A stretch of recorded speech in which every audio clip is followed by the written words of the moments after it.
ஸ்தோத்திரம். உங்களை யாவரையும் இயேசு கிறிஸ்துவின் உயிர்த்தெழுந்த வல்லமையின் நாமத்தினாலே வரவேற்கின்றேன். இந்த அக்டோபர் மாதத்தில் நாம் ஒன்று சேர்ந்து இன்றைக்கு தேவனுடைய திருவிருந்தை எடுக்கத்தக்கதாக வந்திருக்கிறோம். நாம் ஒருவர் ஆயத்தப்படுத்திக் கொள்வோம். நாம் தேவனுடைய சத்தியத்தை வாசித்து நாம் தேவனுடைய திருவிருந்துக்கு கடந்து செல்வோமாக. 1 கொரிந்தியர் 11வது அதிகாரம், 1 Corinthians chapter 11 verse 22 to 26. 1 கொரிந்தியர் 11வது அதிகாரம் வசனம் 23 தொடங்கி 26 வரை வாசிக்க கேட்போம். நான் உங்களுக்கு ஒப்புவித்ததை கர்த்தரிடத்தில் பெற்றுக்கொண்டேன். என்னவெனில், கர்த்தராகிய இயேசு தாம் காட்டிக் கொடுக்கப்பட்ட அன்று இரத்தத்திரியிலே அப்பத்தை எடுத்து சோசிரம் பண்ணி அதை பிட்டு, நீங்கள் வாங்கி புசியுங்கள், இது உங்களுக்கு பிற்கப்படுகிற என்னுடைய சரீரமாய் இருக்கிறது, என்னை நினைவு கூறும்படி இதை செய்யுங்கள் என்றார்.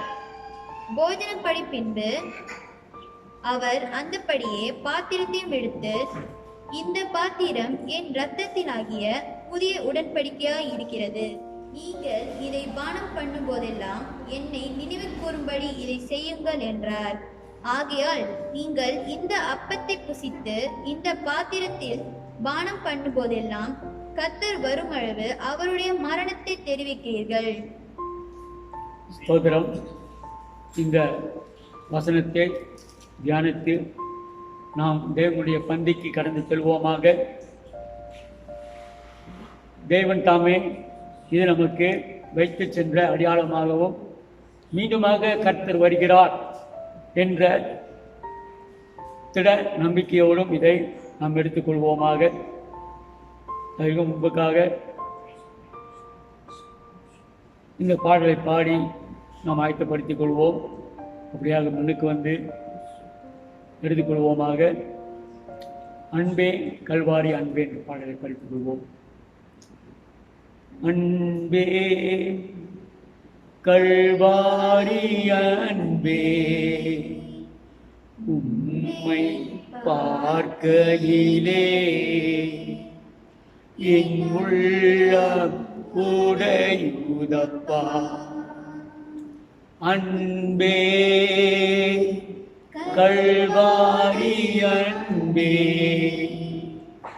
உம்மை பார்க்கையிலே என் உள்ளம் உடையுதப்பா. தாகம் தாகம் என்றீ எனக்காய் ஏங்கி நின்றீ.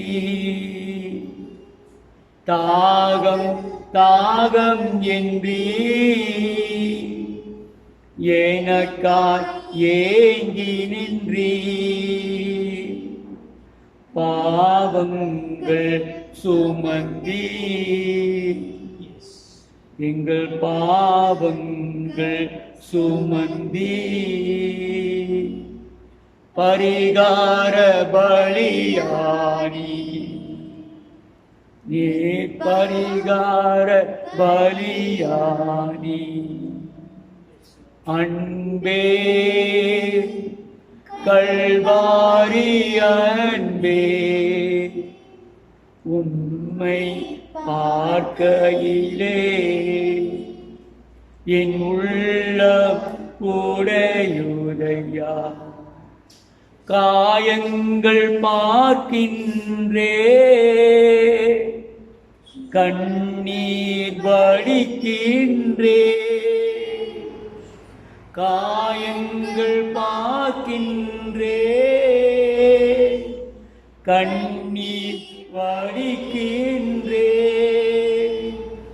தூய திருரத்தமே, தூய திருரத்தமே, துடிக்கும் தாய் உள்ளமே, ஏனும் துடிக்கும் தாய் உள்ளமே. அன்பே கல்வாரி அன்பே, உம்மை பார்க்கையிலே என் உள்ளம் உடையுதப்பா. அன்பே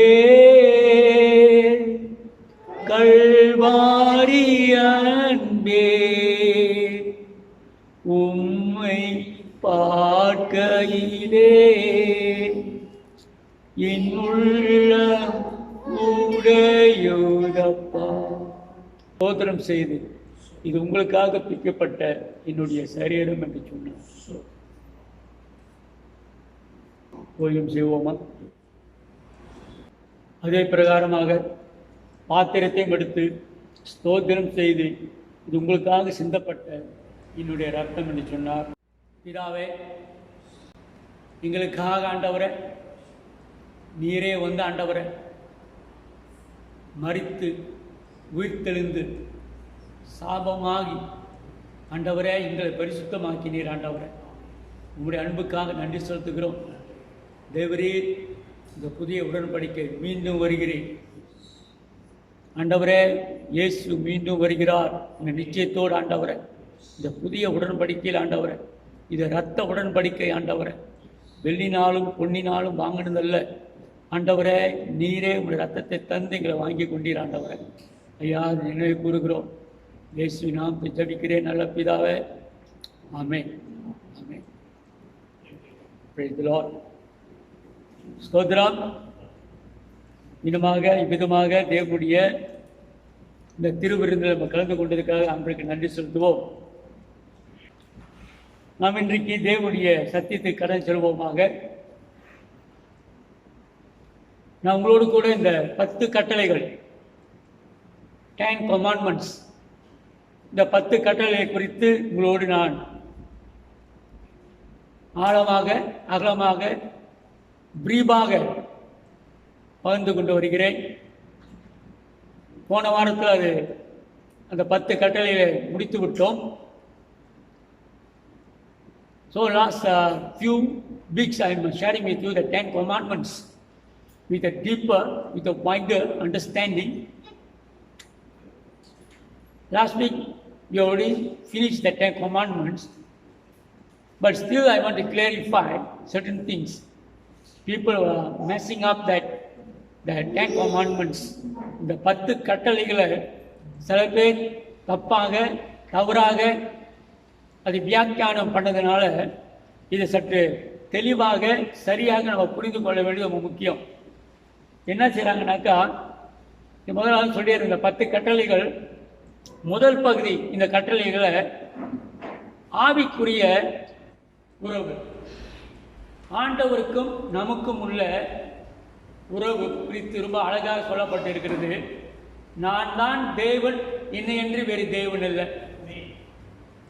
ஸோ அவரை எப்படி வழிபடணும், அவர் எப்படியாப்பட்ட சுபாவம் உள்ளவர், அவருடைய நாமம் எப்படியாப்பட்ட மேன்மையான நாமம் என்று முதல் பகுதியில் பார்த்தோம்.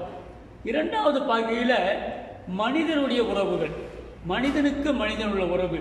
அதில் முதல்ல பெற்றோர்களை கனம் பண்ண வேண்டும் என்ற உறவு, மற்ற மனிதனை சரிசமமாக மதிக்க வேண்டும். ஸோ ஆகையால இந்த இரண்டாவது பகுதியில் மனிதனுக்குள்ள உறவுகளை நம்ம பார்த்தோம். ஸோ இது இன்னொரு காரியத்தை என்ன சொல்ல வரனாக்கா, இன்னொரு கூட ரோமர் 5வது அதிகாரம் 20வது வசனத்தை வாசிங்களேன். ஏனென்றால் தப்பாக புரிந்து கொள்ளுந்த ஒரு வசனத்தை அங்கங்கே எடுத்து அது தப்பான வியாக்கியானம் பண்ணுறதுனால அநேகர் தப்பாக புரிந்து கொள்றாங்க. படிங்கம்மா. மேலும் மீறுதல் பெருகும்படிக்கு நியாயப்பிரமாணம் வந்தது. அப்படி இருந்தும் பாவம் பெருகின இடத்தில் கிருபை அதிகமாய் பெருகிற்று. 21 ஆதலால் பாவ மரணத்துக்கு ஏதுவாக ஆண்டு போல கிருபையானது நம்முடைய கர்த்தராகிய இயேசு கிறிஸ்து மூலமாய் நீதியிலே நீதியினாலே நீதியினாலே நித்திய ஜீவனுக்கு ஏதுவாக ஆண்டு கொள்ளுது. இது என்ன சொல்ல வருதுனாக்கா, நம்ம பாவம் செய்ய செய்ய கிருபை பெருகுது, பாவம் செய்ய செய்ய கிருபை பெருகு. ஆகினால இந்த கட்டளையெல்லாம் தேவையில்லை, இந்த கட்டளையெல்லாம் நம்ம ஃபாலோ பண்ண வேண்டியது என்று இன்னொரு விதமான வியாக்கியாங்க இன்டர்பிரட்டேஷன் கொடுக்குறாங்க வேதத்தில். வேத பண்டிதர்கள், வேதத்தை தெரிஞ்சவங்க. ஸோ அதனால இந்த 10 கட்டளை நம்ம பின்பற்ற வேண்டிய அவசியம் இல்லை. எப்படி வேணா வாழலாம், எப்படி வேணாக்கா நம்மளுடைய ஜீவித்தை நடத்தலாம். ஆனால் நம்ம பாவம் செய்ய செய்தால் ஆண்டுடைய கிருபை பெருகி கொண்டு இருக்கிறது இல்லை. ஸோ அதனால நம்ம பாவம் செய்வோம். இங்கே தான் கவனிக்க வேண்டும். முதலாவதாக என்னோடு கூட அன்பானவர்களை, என்னுடைய பிரசங்கத்தின் தலைப்பு நீர் நடமாடும் கட்டளை. பக்கத்தில் பார்த்து சொல்லுங்க, நீ தான் நடமாடும் கட்டளை. எப்படி என்ன பாரு, நீ தான் நடமாடும் கட்டளை, நான் தான் நடமாடும் கட்டளை. இப்போ பார்க்க போறாங்க எபிரேயர் 8வது அதிகாரம், எபிரேயர் 8வது அதிகாரம் வசனங்கள் 10-13. அந்த நாட்களுக்கு பின்பு, அந்த நாட்கள் எந்த நாட்களுக்கு பின்பு? நான் இஸ்ரவேல் குடும்பத்தோடு பண்ணின உடன்படிக்கையாவது பாருங்க, நல்லா கவனிக்கணும். இங்க இந்த உடன்படிக்கை எப்ப பண்றாரு, எப்ப இந்த கட்டளை கொடுக்கப்பட்டதுனாக்கா, வண்ணாந்தரத்துல அவர்களுக்கு இன்னும் நாடு இல்லை, எந்த நாட்டுக்கும் சொந்தக்காரர்கள் இல்லை, அவங்க எந்த நாட்டின் பிரஜைகள் இல்லை, நாடோடிகள். they are stateless, they are refugees. ஆனா ஒரு நாடு கொடுக்க போறாரு, ஒரு வாக்குத்தத்தம் பண்ண நாடு கொடுக்க போறாரு. அங்க அவங்க எப்படி வாழணும் என்றதுக்காக தான் இந்த 10 கட்டளைகள். That's the purpose of the 10 commandments. How to live a life that the man who knows the God, கர்த்தரை தெரிந்த பிள்ளைங்க எப்படி வாழணும். வாக்குத்தத்தம் செய்ய போகின்ற தேசத்துல நீங்க எப்படியாப்பட்டவர்களாக வாழ்ந்து காமிக்கணும். ஏன்னா அங்க அநேக வகையான நம்பிக்கை உள்ள மனிதர்கள் வாழ்றாங்க. ஆனா நீ டிஃப்ரெண்ட், நீங்களும் நானும் டிஃப்ரெண்ட். பக்கத்தில் சொல்லுங்க, நீங்களும் நானும் டிஃப்ரெண்ட். ஏன்னா தேவன் நம்மளுக்கு கட்டளைகளை கொடுத்திருக்கிறார். அந்த கட்டளைகளை பார்ப்போம், படிக்குமா? 10 என்னுடைய பிரமாணங்களை அவர்களுக்கு மனதிலே வைத்து, எங்க வச்சேன்? மனதிலே put in your heart. இப்போ புக்கில் இல்ல, பிளாக் அண்ட் ஒயிட்ல இல்ல, உங்களுடைய மனதிலே நான் வச்சுட்டேன். அது பிறகு எங்க எழுதியிருக்கிறாரு? அவர்களுடைய இருதயங்களில் அவைகளை எழுதி வச்சிருக்கிறேன். இனிமே கல்லில் இல்ல, கிழிஞ்சு போற பேப்பர் இல்ல, தாள் இல்ல, உங்களுடைய உள்ளத்துக்குள்ளேயே நான் எழுதி வச்சிருக்கிறேன். எது சரி, எது தவறு, எது நியாயம், எது நியாயம் இல்லை, உங்களுக்கு ஆட்டோமேட்டிக்கா தெரியும். ஆகினால இந்த சத்தியம், இந்த கட்டளைகள் வேண்டாம் என்னட்டு தூக்கி போட முடியாது. அப்படியே தூக்கி போட்டாலும் உங்களுக்குள்ள இருக்கின்ற உங்க மனசாட்சி உங்களோட பேசும். நான் உங்களை ஏமாத்தலாம், நான் உங்ககிட்ட போய் சொல்லிடலாம், உங்ககிட்ட பின்னால போய் உங்க பத்தி புறம் பேசலாம். ஆனா எனக்குள்ளே இருக்கின்ற என்னுடைய மனசாட்சியை என்னோடு பேசும். ஏனென்றால் தேவன் தாமே நம்மளுடைய இதயத்தில் வைத்து எழுதி வைத்த கட்டளைகளை நாம் புறமே தள்ள முடியாது. இந்த கட்டளை சாதாரண கட்டளை மட்டுமல்ல, யூனிவர்சல் லா. அகில உலகமும் இந்த கட்டளைகளை பின்பற்றுறது. திருடுறியா தண்டனை இருக்கு, பொய் சொல்றியா தண்டனை இருக்கு, எல்லாத்துக்கும் தண்டனை இங்க இருந்து அவங்க எடுத்து கொடுக்குறாங்க. கிறிஸ்துவ ஏன் இது உங்கள்கிட்ட சொல்றனாக்கா, நீ நடமாடுகின்ற கட்டளை, நீ ஜீவிக்கின்ற கட்டளை, நீ எங்கெங்க வாழ்றியோ, எங்கெங்க வேலை செய்றியோ, யாரோடைய குடும்பத்தில் நீ இருக்கிறியோ, அங்க நீ ஜீவிக்கின்ற கட்டளை. இதை நான் செய்ய மாட்டேன், என்னுடைய தேவன் கொடுத்த கட்டளை நான் மீற மாட்டேன். You and me. போன வாரம் கூட சொன்னேன், எங்கெல்லாம் நீதி நேர்மையாக தேசத்தை கையாளுறாங்களோ அங்க தேவன் ஆட்டோமேட்டிக்கா ஆசீர்வதிக்கிறார். அவங்க பெரிய நாடு இல்லை, அவங்க சிறந்த நாடு இல்லை, ஆனா தேவனுடைய அனுகரகமும் ஆசீர்வாதமும் அவங்களோடு இருக்கிறது அன்பானவர்களை. ஸோ அதனால இந்த கட்டளைகள் நம்ம எடுத்து போட முடியாது. கட்டளை எங்க இருக்கு? இப்ப இந்த கட்டளைகள் நம்ம இதயத்துக்குள்ளேயே இருக்குது. இதயத்துக்குள்ளேயே எழுதி ஆண்டவர் வைத்திருக்கிறார். இரண்டாவதாக, வெக்கப்பட்டு போகக்கூடாது. நீங்க நானும் தேவனை தெரிஞ்சனா, சத்தியத்தை தெரிஞ்சனா வெக்கப்பட்டு போகாத படிக்குதான் மீண்டுமாக இந்த கட்டளை குறித்து சற்று ஆழமாக தெளிவாக டு கிளாரிஃபை அண்ட் கிளாரிட்டி. இன்னொரு கூட தீத்து 2வது அதிகாரம், தீத்து 2வது அதிகாரம்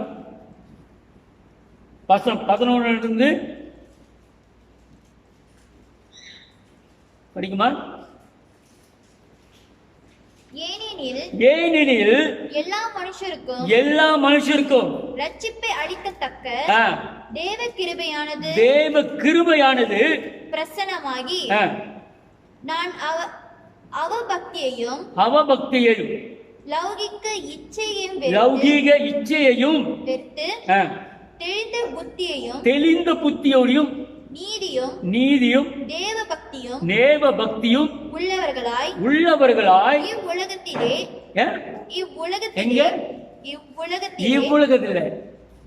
இங்க இந்த உலகத்துல பரலோகத்துக்கு போனாக்க இது கட்ட நமக்கு தேவையில்லை. ஆண்டவர் இந்த உலகத்துல நீங்களும் நானும் வாழும் பொழுது தெளிந்த புத்தி உள்ளவராக வாழ வேண்டும். பின்பு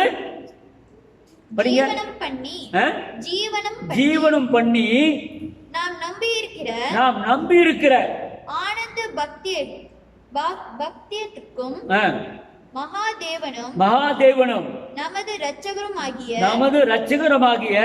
இயேசு கிறிஸ்துவனுடைய மகிமையின் பிரசன்னமாகுதலுக்கு எதிர்பார்க்கும்படிக்கு நமக்கு போதிக்கிறது. அவர் நம்மை சகல அக்கிரமங்களினின்று மீட்டுக்கொண்டு தமக்குரிய சொந்த ஜனங்களாகிய நற்கிரியைகளை செய்ய பக்தி உள்ளவராகியும்படிக்கு நம்மை சுத்திகரிக்கும்படி நமக்காக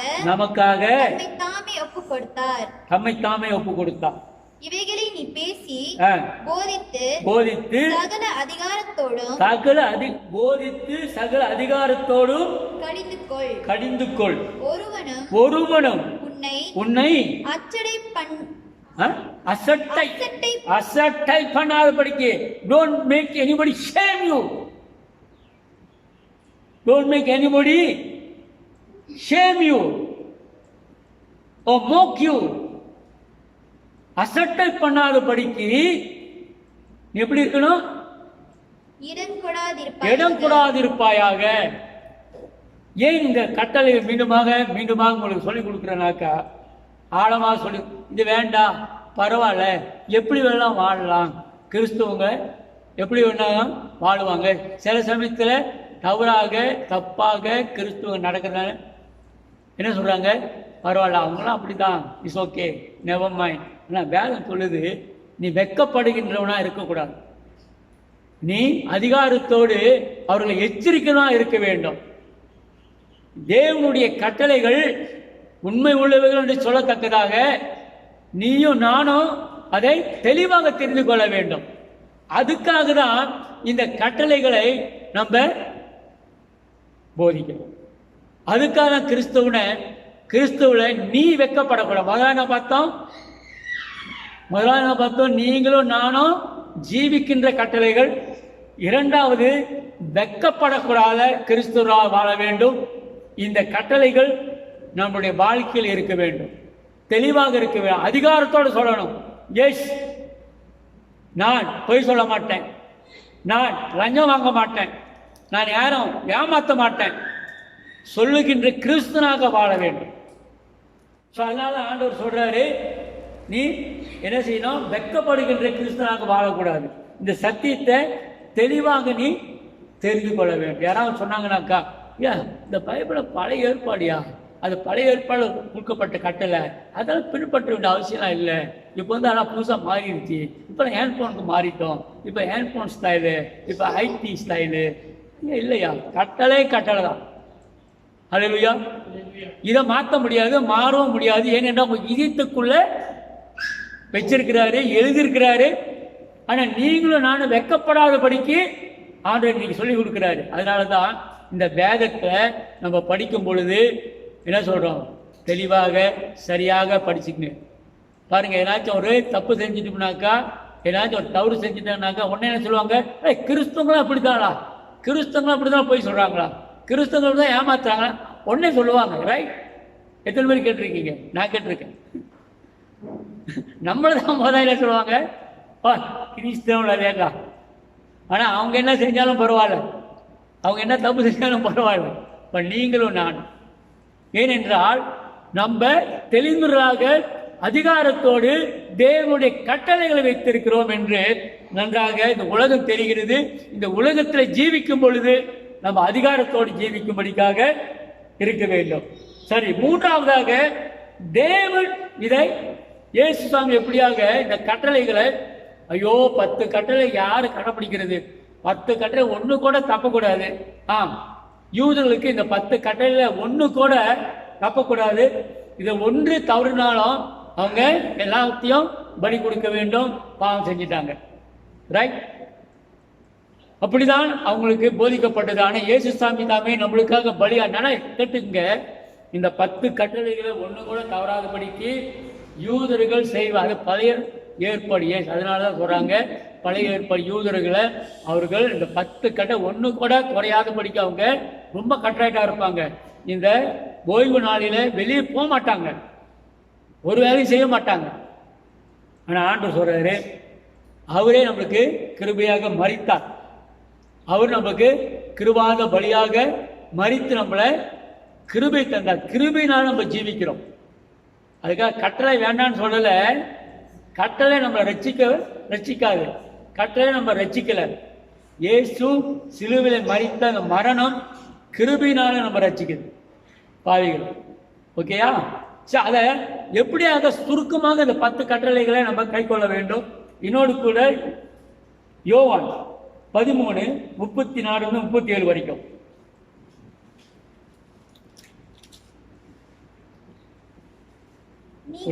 நீங்க ஒருவர் ஒருவர் அன்பாயிருங்க, நான் உங்களில் அன்பா இருக்கிறது போல நீங்களும் ஒருவரில் ஒருவர் அன்பாயிருங்க என்கிற புதிதான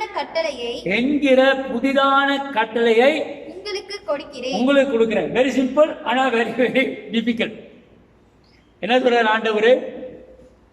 நீங்கள் ஒருவரில் ஒருவர் அன்பாயிருங்க, நான் உங்கள் அன்பா இருந்தது போல நீங்கள் ஒருவர் ஒருவர் அன்பாயிருங்க. முதலாவது பார்ப்போம்.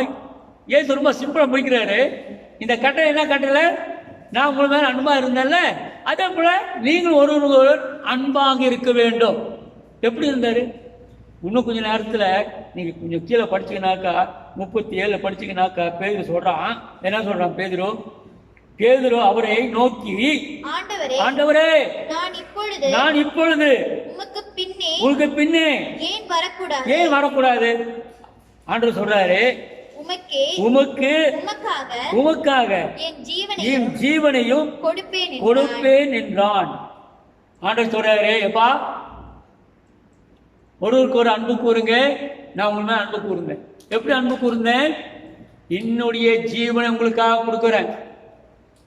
பேதுரு சொல்றாரு, நான் வரேன் பின்னால, நான் ஜீவனை கொடுப்பேன், பயப்படாத ஆண்டவரே. இருப்பா, உனக்கு நேரத்தில் நான் மறுதளிக்க போறேன், போட்டு போறேன், கீழே போட்டிருக்காரு தானே, அது படிக்க 38. இயேசு அவனுக்கு பிரதியுத்தரமாக, எனக்கு உன் ஜீவனை கொடுப்பாயோ? சேவல் கூவுகிற முன்னே நீ என்னை 3 தரம் மறுதலிப்பை என்று சொல்றாரு. நான் உங்களை நேசித்தேன். look at me church, look at me. இது ரொம்ப முக்கியமான ஒரு டீப்பான ஒரு டீச்சிங். இந்த பிள்ளைகள் வந்து அன்புக்குரிய என்ன தெரியுங்களா? மனதினுடைய அன்பு இல்லை, அந்த கல்வாரியின் அன்பு. இயேசு கொடுத்தாரே, நீயும் நானும் துரோகியா இருக்கும் பொழுது, நீங்களும் நானும் பாவியா இருக்கும் போது, நீங்களும் நானும் கீழ்ப்படியாம இருக்கும் பொழுது, அந்த அன்பை வச்சுதான் இந்த அன்பு. இந்த பிள்ளைய வந்து என்ன செய்றேன்? இயேசு கிறிஸ்துக்குள்ளாக அன்பு செலுத்துறோம். என்னுடைய அன்பு நீங்க செலுத்துறீங்கனாக்கா கேடுகட்ட அன்பு. இந்த உலகத்துல அன்பு நம்ம பார்த்தோம்னாக்கா, அவங்க நல்லா வசதியா இருக்கிறாங்களா, நல்லா காசு பணம் இருக்கா, நல்லா படிச்சிருக்கிறாங்களா, நல்லா பந்தாவா இருக்கிறாங்களா, பெரிய வீட்டு, இதை வச்சுதான் நம்ம வந்து அன்பு செலுத்துவோம், அவங்க மதிப்பு கொடுப்போம்னா ஆண்டவர் அப்படி செய்யலுங்க. கிறிஸ்தவனை, திருச்சபையை, திருச்சபையில் இருக்க ஒவ்வொரு சகோதர சகோதரியை நம்மளுடைய அன்பு எதில் சார்ந்திருக்க வேண்டும்? கிறிஸ்துவுடைய கல்வாரி அன்பை சார்ந்திருக்க வேண்டும். நீங்களும் நானும் பாவியா இருக்கும் பொழுது அவர் மரித்தாரே, அந்த அன்பை சார்ந்திருக்க வேண்டும். அதான் சொல்றாரு, நான் உங்களை அன்புக்கு இருந்தது போல நீங்க ஒருவருக்கு அன்பு கூறணும்ப்பா. உங்களுடைய அன்பு எனக்கு தெரியும், உங்களுடைய அன்பு அவுட்டா இருந்தா அன்பு கூறுவீங்க, இல்லைனாக்கா விட்டுருவீங்க. ஆனா நான் உங்க மேல அன்பு கூறுறேன். நலம் என்று சொல்லியல்ல, பாவிகள், துரோகிகள், மறுதளிப்பீங்க, பின்வாங்கி போவீங்க, என் பத்தி திருப்பி பேசுவீங்க, எனக்கு தெரியும். சொல்றாரு, சொல்றாருல, நீ மறுதளிக்கு போற, ஆனாலும் உண்மை அன்பு கூறு. சரி, ஓகே. இந்த முழு கட்டளையும் என்ன ஆனிச்சு? அன்பு, தேவனுடைய அன்பு. ஒண்ணு, நாம் தேவன் மேல வைக்கிற அன்பு முக்கியமான அன்பு, முதல் அன்பு. அதனாலதான் இன்றைக்கு இந்த சபத் டே, ஓய்வு நாளில, ஆண்டவரே நான் உங்களை அன்பு கூறுறேன், உங்களை ஆராதிக்கிறேன்னு வந்திருக்கிறோம். அல்லேலூயா. அதான் முதல் அன்பு. இரண்டாவது, மனிதனுக்கு மனிதனுள்ள அன்பு. எஸ், இந்த திருச்சபையில, நம்மளுடைய திருச்சபையில, நம்மளுடைய கிறிஸ்துக்குள்ளாக நல்லா தெரிஞ்சுக்கணும், ஒருத்தர் பிரிஞ்சிருப்பது இல்லை.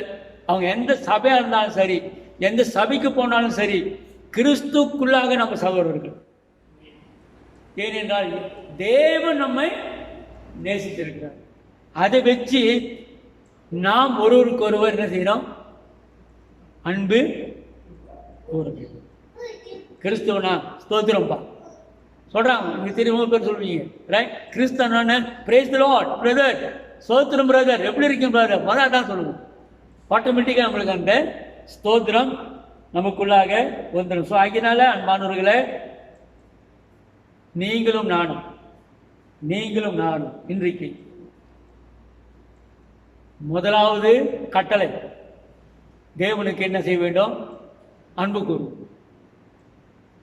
மனிதனுடைய அன்பு இல்லை, தேவனுடைய அன்பு ஃபர்ஸ்ட் அப்ளிகேஷன். இரண்டாவது, மனிதனை சரிசமமாக நேசிக்க அன்பு. அவங்க யாரா இருந்தாலும் சரி, இனம் இல்லை, ஜாதி இல்லை, மதம் இல்லை, ஹலோ, அவங்க பணக்காரவங்க இல்லை, ஏழை இல்லை, கிறிஸ்துக்குள்ளாக எல்லோருமே சமம். நம்ம எல்லோரையும் நேசிப்போம். ஜெபம் பண்ணுவோமா? ஜெபிப்போமா? பிதாவே, நம்ம நேசிக்கிறோம் அப்பா. இந்த உலகத்தில் universal love that you given us a Father. மனிதன் கட்டளைகளை போட்டு ஆண்டவரே எங்களை மடக்கி ஆளுகை செய்தாலும் ஆண்டவரே, நீங்கள் ஆண்டவரே அன்பு, உம்முடைய கல்வாரி அன்பு, உம்முடைய கல்வாரி அன்பை ஆண்டவரே எங்களுக்கு வெளிப்படுத்தி ஆண்டவரே, இவ்வளவாய் நான் அன்பு கூர்ந்தேன். கட்டளைகளை நீங்கள் பின்பற்ற முடியல, கட்டளை கீழ்ப்படைய முடியல, கட்டளையை ஆண்டவரே நாங்கள் நடந்து வர முடியல, பலம் இல்லை.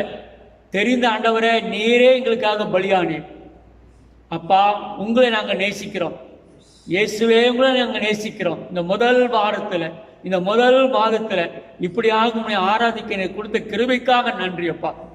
அதே வேளையில் ஆண்டவரே, எங்களுடைய திருச்சபையில் இருக்கின்ற ஆண்டவரே, எங்களுடைய கிறிஸ்துவ குடும்பத்தாரர்களை ஆண்டவரே ஐயா சரிசமமாக ஆண்டவரே அப்பா, அவர்களை ஆண்டவரை நேசிக்க ஆண்டவரே இன்றைக்கு நீங்கள் போதித்ததுக்காக நன்றி. அவங்க யாரா இருந்தாலும் சரி ஆண்டவரே ஐயா, இயேசுடைய அன்பு ஐயா நாங்கள் பரிந்து கொள்கிறோம் ஆண்டவரே. அப்பா இயேசு நாமத்தை ஜபிக்கிறேன் நல்ல பிதாவே, ஆமென் ஆமென். என் ஆத்மாவே கர்த்தரை ஸ்தோத்திரி, என் முழு உள்ளமே அவர் பரிசுத்த நாமத்தை ஸ்தோத்திரி. என் ஆத்மாவே கர்த்தரை ஸ்தோத்திரி, கர்த்தர் செய்த சகல உபகாரங்களையும் மறவாதே. என்னுடைய எல்லா அக்கிரமங்களையும் மன்னித்து எல்லா நோய்களும் குணமாக்கி கிருபையினாலும் இரக்கங்களினாலும் முடிசூற்றி எல்லா நன்மையினாலும் நிரப்பி கழுகுக்கு ஒப்பான வாழ வயது தந்ததுக்காக நன்றி ஆண்டவரே. ஸ்தோத்திரம். தேவனுடைய கிருபை, இயேசு கிறிஸ்துவினுடைய அன்பு, பரிசுத்த ஆவியினுடைய வல்லமையும் ஆசீர்வாதமும் உங்களோடும் என்னோடும் என்றென்றும் இருப்பதாக. ஆமென். அப்படியாக இந்த 10வது மாதம் பிள்ளைகளுக்காக ஜெபிச்சிருவோமா? எங்க நல்ல பிதாவே, இந்த 10வது மாதம் பிறந்த எங்களுக்கு கொடுத்த அருமையான ஒவ்வொரு பிள்ளைகளுக்காக நன்றி செலுத்துகிறோம். ஆண்டவரே அவர்கள் ஆசீர்வதிங்கப்பா.